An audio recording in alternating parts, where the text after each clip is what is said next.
Hello everyone. I'm Andy, an instructor at ThinkMo. Currently I am teaching the CCIE course.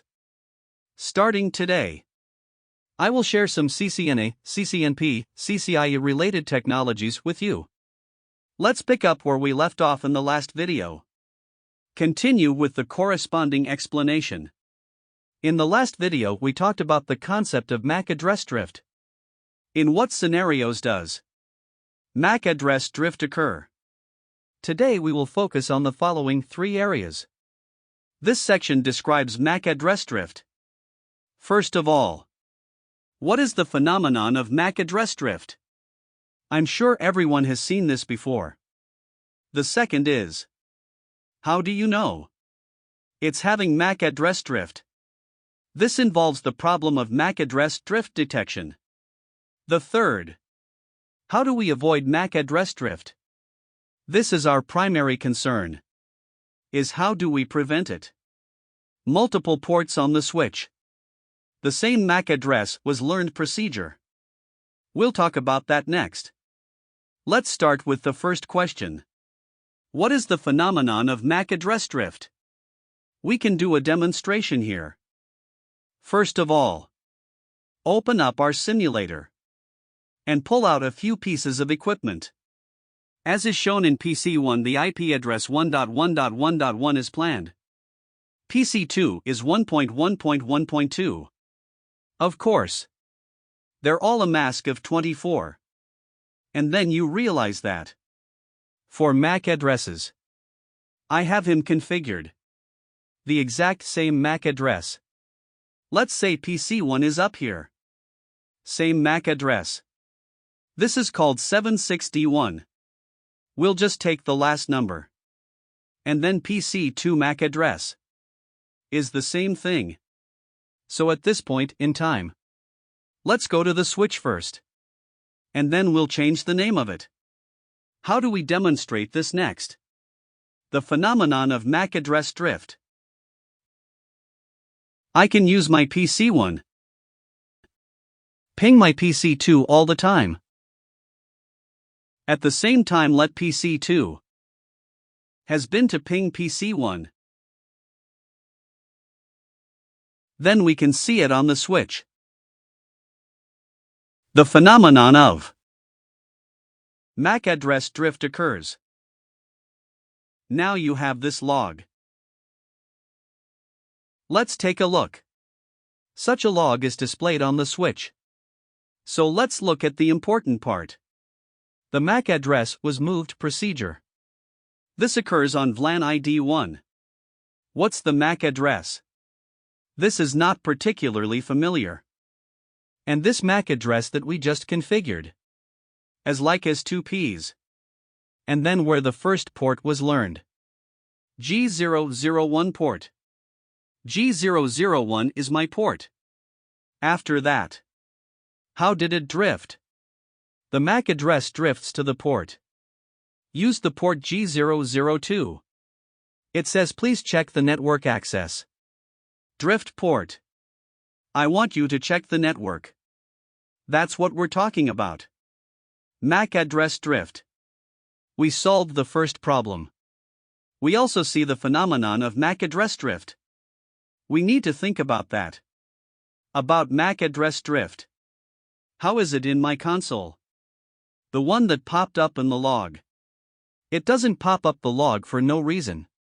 On our switch, by default, a system called MAC address drift detection function.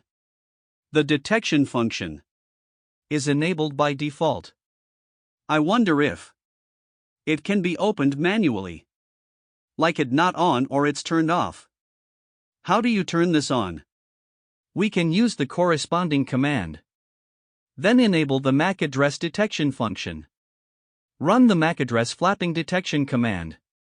Then enable the detection of such a MAC address drift.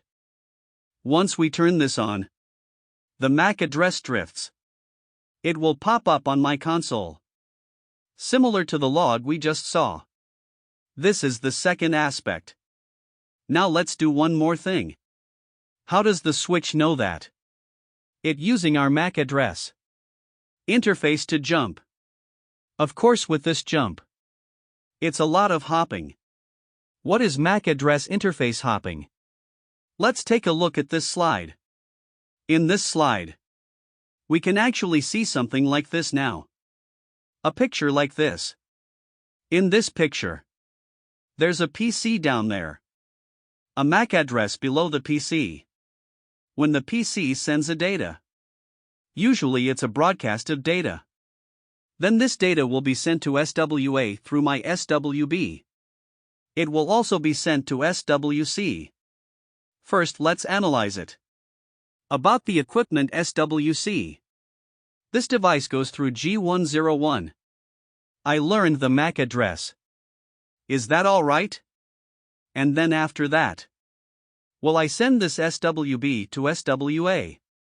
Then it will send SWA to SWC.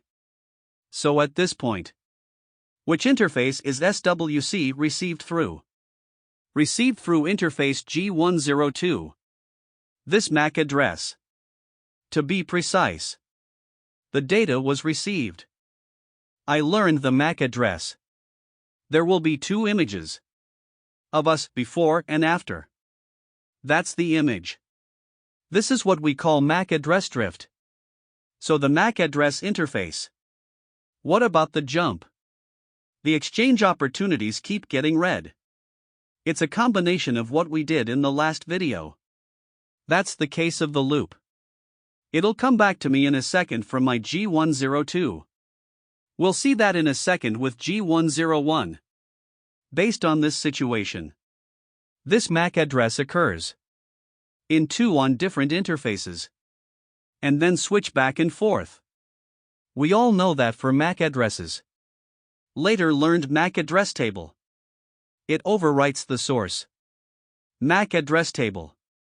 For example, in one of my topologies, the first one is from my G001. I learned this MAC address. And then through the G002 interface, I learned this MAC address. And then there's this representation. It's going to cover up this facade. It's a case like this. And then the second aspect ends. How do you know? I've got a floating MAC address. This brings us to our third question. And that's one of the biggest concerns. Is how do we avoid it? The MAC address is drifting. There are two ways we can do this. The first improves the priority of the MAC address of the interface. Then learn the priority of the MAC address. Our default for this port. What is the priority of learning MAC addresses? All ports on the switch by default. It is to learn. The priority of the MAC address is 0. It's the same thing. Then we can pass improve the priority of one of the interfaces. And then that doesn't happen. MAC address drift. So let's say I'm going to take the G101 interface. Learn the MAC address. Don't let the G1 to survivors. Learning 2. What about covering it in the future? I can make this interface. Change the priority of the learning MAC address to 1. Instead of 2. Instead of 3. Can be as long as it's bigger than me. This interface, G102, will do. Anything greater than that. And then once I learn it. On my side first. A MAC address. Then the G1 to survivors. I can't study anymore. Because my interface has a higher priority. That's the first thing we talked about. The second aspect. Interfaces of the same priority cannot occur. That's okay. Like I could pass configure the corresponding commands on the switch. Interfaces of the same priority are not allowed to occur. We refer to the phenomenon of MAC address drift. Let's say your interface is 1. My interface priority is also 1. Or you have a 0 and I have a 0. In this case, as soon as I've configured it, Interfaces of the same priority cannot be allowed. When this happens, so my 2 ports don't, the MAC address changes procedure. There would have been no such thing as this MAC address drift. So we're going to look at that. A simple configuration about MAC address anti-drift. So let's start with the first aspect of this process. By what configuration? What we just talked about. The priority of the interface to learn the MAC address. Let's say it's 0 by default. We've already talked about that. The larger the value, the higher the priority. That's the first point. Very simple. And then the second aspect, the MAC addresses of interfaces with the same priority cannot shift. The next step is to configure a priority value. Undo MAC learning priority 3 allow flapping. That's what we're talking about. So the MAC address drifts. Of course it is here. That's what we're talking about. Configuring global MAC address drift detection function. And then there's an additional one. That is, configure VLAN based MAC address drift detection. That's all for today. If there are any other technology you would like to learn, feel free to leave a comment or send me a private message. If you're interested in what I'm talking about, hope to like and subscribe more. Thanks and see you next time.